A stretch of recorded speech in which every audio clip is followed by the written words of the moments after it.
What about the investment watch? This is something that definitely cropped up. You mentioned COVID before. This is a new concept of buying a watch for an investment, you know, as opposed to a racehorse or some shares.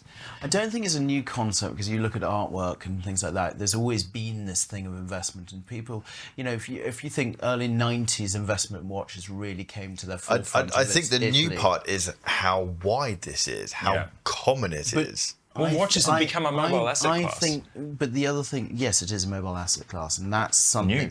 No, but not new. Before this, I know. I was talking to a pilot. I was actually at an airport lounge of all things, and I was talking to this pilot, and he was a private air pilot, and he said to me, this was before Ukraine and all the things. He was working for a Russian person. He had to kind of help him move stuff. And it's a movable wealth. Yeah. The thing is, it's like diamonds back in the old days that people used to move out of Germany and go to America, and they filled a jacket full of diamonds. Yeah. That was how they moved their wealth. Watches, art, but if you think about watches is a movable wealth. Yeah. And now I'm not telling people how to cheat. And also, in a world of sliding currencies, as I keep referring to the Australian dollar looking at a decline every single day, I kind of wish I'd actually had all my currency in Rolex, because Rolex doesn't move at anywhere near the pace of currency. But the thing is, yes and no. I think that's where, you know, be happy with what you've got. Yeah. You know, I know we talk about COVID buying. And I've talked about season 1. I looked at watches and cars, and I was just like, hey, look, I'm going to exit out of everything. Does this bring me joy in my life? Because the first couple of weeks of COVID, we didn't see the massive jump up in prices of watches. We didn't see anything. We didn't see Tesla's shares going through the roof. We didn't know. So what I looked at is, all of this is worth nothing.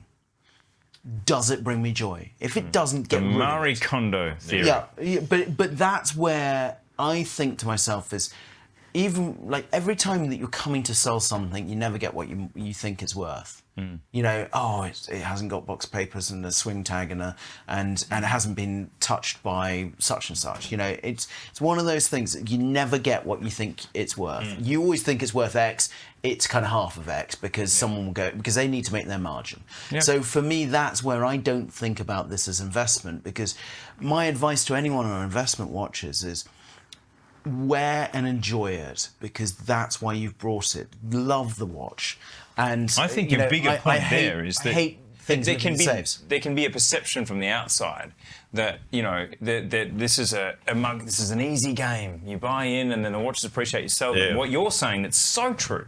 Every time I'm ever in a position to sell a watch, I'm like, that's all? Yeah. But Chrono 24. Yeah. But myths and legends and lies that people tell at get-togethers people about not understanding the system, thinking that they'll see on Chrono 24 this watch or a bezel. Like my Zenith for $114,000, absolute nonsense. Yeah.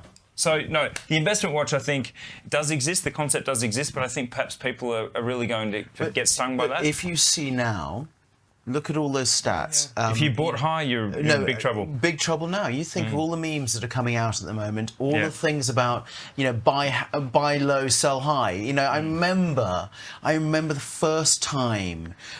This was me as younger.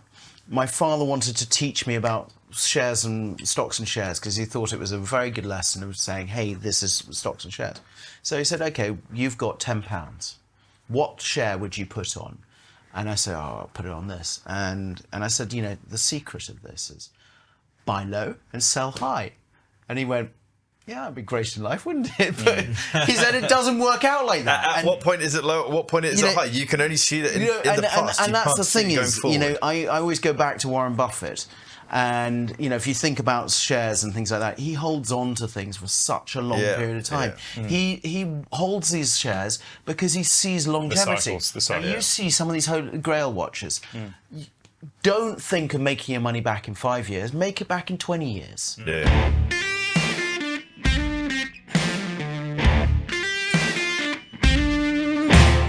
Hi there. Like and subscribe. We watch that count and we really draw a lot of confidence and love from it. So thank you. Cool. Well said. Rock and roll. All right. See you guys next time. See you next time. Take care.